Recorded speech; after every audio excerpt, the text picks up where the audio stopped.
¿Qué tal, programadores? ¿Cómo estáis? Continuamos con el segundo capítulo de este tutorial de React, de la librería para front.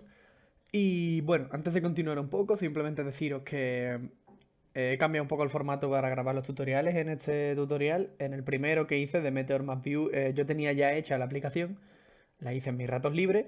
Y cuando estaba grabando, simplemente tenía la aplicación en la otra pantalla y me iba fijando un poco sobre esa aplicación para, bueno, no perder mucho tiempo, no cometer fallos y tal. En este tutorial quiero hacerlo un poco más al contrario, ¿de acuerdo? Voy a hacerlo más underground y voy a hacerlo un poco más en directo, porque me parece que es una mejor forma de que veáis realmente pues cómo funciona este mundo, ¿no? Aquí nadie es perfecto y todo el mundo comete errores. Y de esos errores mismos, sí, es cierto que se pueden aprender muchísimo. Yo he aprendido muchísimo de esos errores, ¿de acuerdo? De no saber, a lo mejor que se te escape escribir una cosa bien o que no escribas bien el método, etcétera, etcétera. Pero bueno, sin perder más tiempo, vamos ya con el segundo episodio. En este capítulo vamos a profundizar un poco más en los componentes y vamos a descubrir sus props, ¿de acuerdo? O properties en inglés. Bien, todo componente en React tiene varias, ya lo dije, tiene varios métodos, tiene varias funcionalidades y una de ellas son las properties.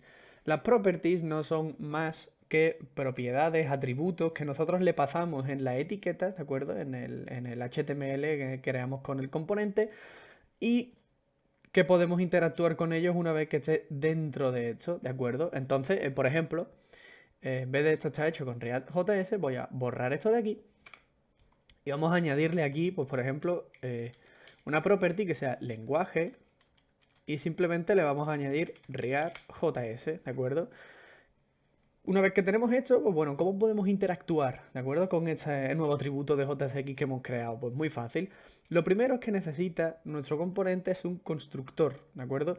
Toda clase tiene un constructor que podemos crear y en este caso, al ser una clase que está extendiendo de component, tenemos que aplicar una cosilla especial que os voy a explicar ahora, ¿de acuerdo? Entonces, para declararlo, simplemente constructor, abrimos paréntesis, abrimos llave y dentro de constructor tenemos que utilizar super, ¿de acuerdo?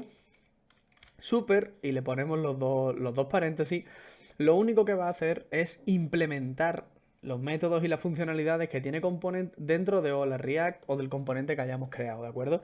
Esto es esencial a la hora de trabajar con propiedades y a la hora de trabajar con lo siguiente que veremos, que serán los estados, ¿de acuerdo? Entonces, súper importante cuando vayáis a utilizar properties, si utilizáis una y no funciona, probablemente os cante el rollo de, oye, no estás utilizando super en el constructor. Pues bien, una vez que tenemos esas propiedades, tenemos que decirle al constructor que vamos a recibir propiedades, ¿de acuerdo? ¿Cómo hacemos esto? Muy fácil. Indicamos al constructor que vamos a recibir props, ¿de acuerdo? Que es, bueno, pues el acortado de properties, que no sería muy adecuado escribir aquí properties porque el nombre se queda muy largo y los señores de React, pues bueno, quedaron que props es el nombre adecuado y fácil de recordar, tiene gancho, así que se queda. En Super, exactamente igual. Esas propiedades que vamos a recibir, esos props, los tenemos que pasar a Super para que también se reciban. Y una vez que tenemos esto, pues bueno, vamos a hacer el cambio de layout, ¿vale? Vamos a poner nuestro editor aquí. Ahí está, y aquí nuestra pantallita, nuestro HTML. Y os tengo aquí, bueno, vamos a primero hacer esto porque os tengo aquí una herramienta que es muy, muy, muy, muy buena a la hora de desarrollar con React, que son las React Developer Tools, ¿de acuerdo? Una vez que os venís a Chrome o Firefox, está para ambos navegadores, la instaláis. Y una vez que la tenéis instalada, voy a cerrar ya la pestaña, ¿vale? Recordad React Developer Tools. Una vez que la tenéis instalada, voy a volver a traer esto para acá. Os aparecerá aquí una pestañita, ¿vale? En la consola de Chrome, que se abre, ya sabéis, tres puntitos, más herramientas, herramientas para desarrolladores o F12 directamente. ¿Qué se llama React? ¿Qué es lo que hace? Pues bueno, directamente, en vez de traernos el HTML creado, nos trae los componentes que nosotros hayamos puesto, ¿de acuerdo? Como veis, pues bueno, nos trae el antiguo que está hecho con React.js porque no he guardado. Si yo guardara aquí debería de actualizarse porque estoy viendo que... Ahí está. Que Parcel de vez en cuando no pilla la recarga en caliente y se queda muy rayado. Pero bueno, se lo vamos a perdonar.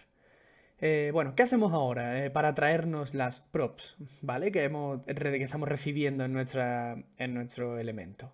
Pues bueno, hay distintas formas de hacerlo, ¿vale? Y os voy a enseñar primero la forma en la que todo el mundo suele empezar haciéndolo, y luego voy a dar un tip, ¿vale? Un consejillo de buena práctica a la hora de traerse las props, ¿de acuerdo? Lo primero que tendríais que hacer es abrir llaves, ¿de acuerdo? Recordad que en React, en JSX, cuando abrís llaves en cualquier parte del HTML, lo único que estáis haciendo es implementar el JavaScript aquí dentro. Entonces aquí podríamos hacer, por ejemplo, un console log, ¿vale? Estaría permitido, porque estamos escribiendo JavaScript dentro de estas llaves. Lo que vamos a hacer es hacer un this props, ¿de acuerdo? Y vamos a llamar a la prop, que en este caso se llama lenguaje. ¿Por qué this? ¿De acuerdo? This es una palabra clave de los lenguajes que suelen estar, bueno, de JavaScript, de Java, de muchos lenguajes, que es una palabra clave que hace referencia a la clase entera, ¿de acuerdo? Entonces, props, al meterlo en un constructor y demás, está quedándose, digamos que dentro, está haciendo una referencia dentro de this para que podamos pillarlo. Entonces recordad, siempre tenéis que escribir this.props.lenguaje, y si yo guardo ahora, como veis, acaba de aparecer que esto está hecho con React.js. Si yo cambio React.js y pongo, por ejemplo, una gran librería, joder, cómo bien escribo, una gran librería de front-end, cambia, ¿de acuerdo? Está constantemente cambiando, y aquí en nuestra React Developer Tools podemos ver la prop, ¿de acuerdo? Que nos trae props, lenguaje.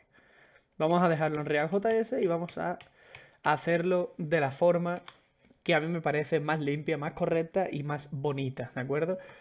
Esto es totalmente válido, ya estáis viendo que funciona, pero quizás no es la mejor forma cuando este proyecto, pues, por ejemplo, un proyecto que tengáis, un componente, ¿de acuerdo? No tenga una prop, sino que te traiga 9 props distintas. Pues no quieres hacerlo así por X o por Y. Entonces, ¿cómo lo hacemos? Muy fácil. Lo que podemos hacer es lo siguiente. Aquí, justo antes del return, recordad que lo que se haya lo que se meta dentro del return es lo que se va a pintar. Aquí fuera podéis escribir toda la lógica JavaScript que queráis, ¿de acuerdo? Dentro del return podéis escribir HTML principalmente, o si queréis escribir JavaScript, pues abrir la llave. Entonces lo que tenemos que hacer aquí es lo siguiente. Const, ¿de acuerdo? Para que no lo sepa, en ECMAScript 6 ya no se utiliza var, como se puede utilizar perfectamente, pero no es lo aconsejable, como se utilizaba en JavaScript normal y corriente, sino que se utilizan dos tipos, ¿de acuerdo? Se utiliza let y se utiliza const, ¿de acuerdo? Son los dos nuevos tipos de variable. ¿En qué difieren? Pues muy fácil. Let es una variable que tú vayas a crear que quieras modificar, y const es una variable que vas a crear que en principio no va a modificarse, no va a cambiar, ¿de acuerdo? Mucha gente habla de este tema. Mucha gente dice que es muy recomendable utilizar siempre const, a no ser que tengas que utilizar let. Y si no quieres utilizar let, pues var, ¿de acuerdo? Pero const siempre tienes que utilizarlo, pues a mí me parece correctísimo. Yo siempre utilizo const cada vez que puedo, la verdad, es mucho más cómodo y ayuda muchísimo más a entender un poco el código mejor, ¿de acuerdo? Bueno, vamos al lío, que me pongo aquí a hablar y no paro. ¿Qué es lo que vamos a hacer?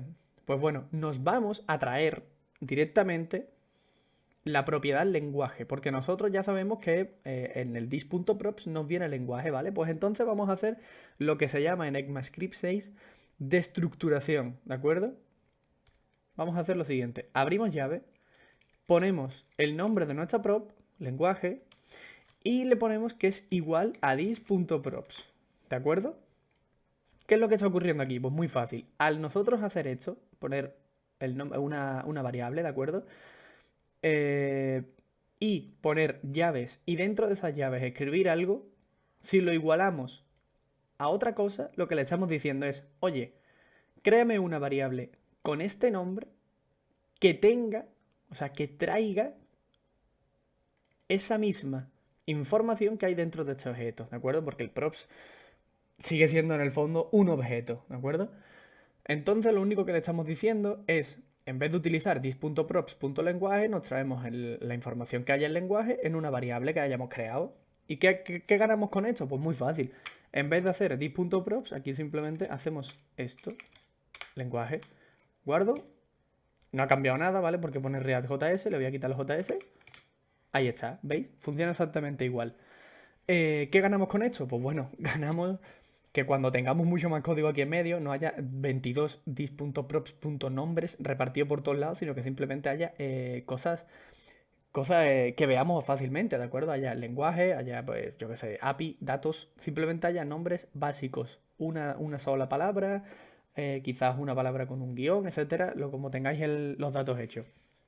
Con esto, en definitiva, gana muchísimo más todo todo lo que es el componente, todo lo que es la escritura de ECMAScript y en general a mí me parece mucho mejor, ¿vale? Pues bueno, con esto ya hemos visto las props, pero no quiero acabar este vídeo sin enseñaros cómo podemos anidar componentes en React, porque ya lo vimos al principio, React es una librería que está basada en componentes, con lo cual vamos a hacer aquí un ejemplito muy básico.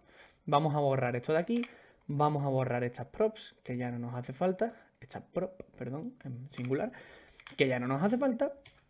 Y lo único que vamos a hacer es, después de quitar también vamos a quitar la YouTube y vamos a renderizar así un listado, ¿de acuerdo? Un listado, por ejemplo, de usuarios, ¿vale? Voy a ponerle aquí los paréntesis, ¿vale? Recordad que hay que escribir siempre los paréntesis cada vez que vayáis a escribir más de un elemento. Y vamos a crear otro componente. ¿Cómo creamos otro componente? Pues, la respuesta es muy fácil. Igual que habéis creado este, ¿de acuerdo? Class, listado, por ejemplo, extiende de componente. Y vamos a hacer un método render que lo único que va a hacer es devolvernos una UL, ¿vale? En un principio. Y vamos a hacer ahora mismo un poco de dummy data, ¿vale? Dummy data es datos tontos, datos que no tienen funciones de ninguna. Y vamos a poner aquí usuario 1, usuario 2, ¿vale? Guardamos. No hay nada. ¿Por qué no hay nada?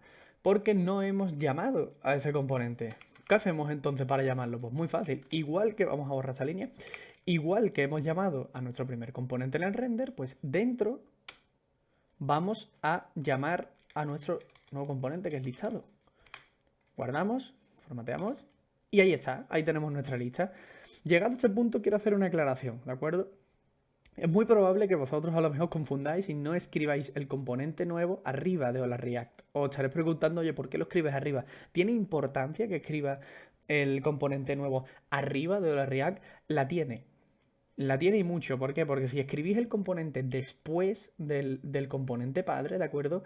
Ese componente ya no... El componente padre desconoce que existe. Entonces no vais a poder utilizarlo.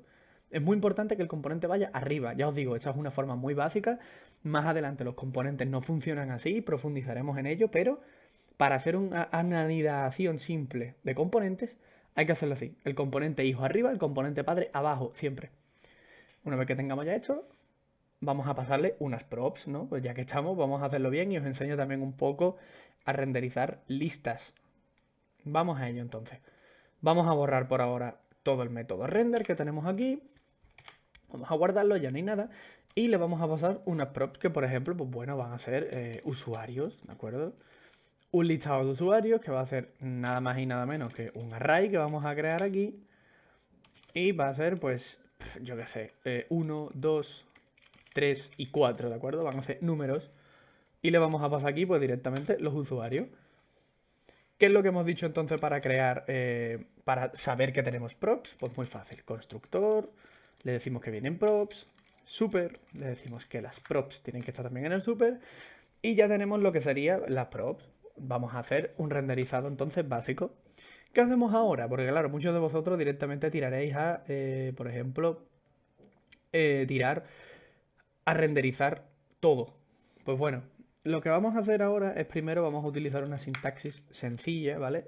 Ya os lo he dicho, cuando abrís paréntesis, o sea, llaves, perdón, podéis hacer todo el JavaScript que queráis y simplemente vamos a... Perdón, que me confundí. O sea, ahora ahí esto.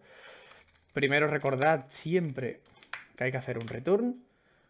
Entonces lo que vamos a hacer ahora es un UL, ¿de acuerdo? Recordad que esto es una lista desordenada. Y vamos a abrir nuestra llave y vamos a hacer un poco de JavaScript, ¿de acuerdo? Como tenemos un array en ECMAScript, bueno, creo que está metido en ECMAScript 6 ya, el anterior JavaScript no estaba. Vamos a, con nuestras props, ¿de acuerdo? Tal y como lo hemos hecho antes, sabemos que nos vienen unas props que se llaman usuarios. This.props, escríbelo bien, ¿vale? Ahí está. Vamos a recorrerlo, ¿de acuerdo? Entonces, usuarios.map, ¿de acuerdo? Map es una función que está en ECMAScript 6 definida, si no me equivoco mal.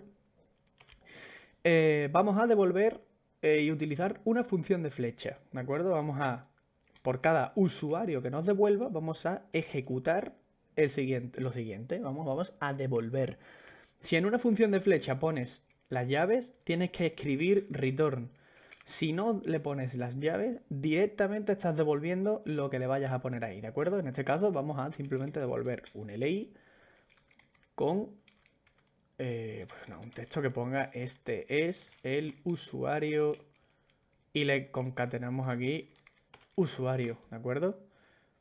Vamos a formatear un poco, voy a poner esto un poco más pequeño para que veáis bien el código y vamos a guardar. Como veis, ahí está, ya lo tenemos. Este es el usuario 1, este es el usuario 2, este es el usuario 3, este es el usuario 4. Ya están ahí, hemos cogido las propiedades y hemos pintado, pues bueno, la cantidad de usuarios que hay en ese array. Si nos han quedado claras las funciones de flecha, ¿vale? Una función de flecha es exactamente igual que aquí en vez de poner esto, pusiéramos function, abrimos llaves, o sea, function, paréntesis, abrimos llave y escribimos la lógica. Pero en ECMAScript 6 este simbolito, ¿vale? Que no es más que un igual y una boquita como ya digo, boquita de pescado, ¿vale? Mirando para la derecha. Juntos hacen la función flecha. Es muy útil. Si no la conocéis, os recomiendo que pongáis en Google Arrow Functions, ¿de acuerdo? Que pongáis Arrow Functions, es como se llama, y la investiguéis un poco porque os van a salvar mucho tiempo y os van a ayudar muchísimo. Así que nada más, esto es lo único que vamos a ver hoy. En el siguiente capítulo vamos a ver los estados y los ciclos de vida en React, ¿vale? Para que tengáis un vistacillo. Y a partir de eso, pues nada, iremos avanzando y ya iremos viendo cosas muy chulas que tiene esta librería porque de verdad es muy buena y es fascinante. Así que muchas gracias por estar aquí, gracias por el apoyo y nos vemos en el siguiente capítulo. ¡Hasta luego!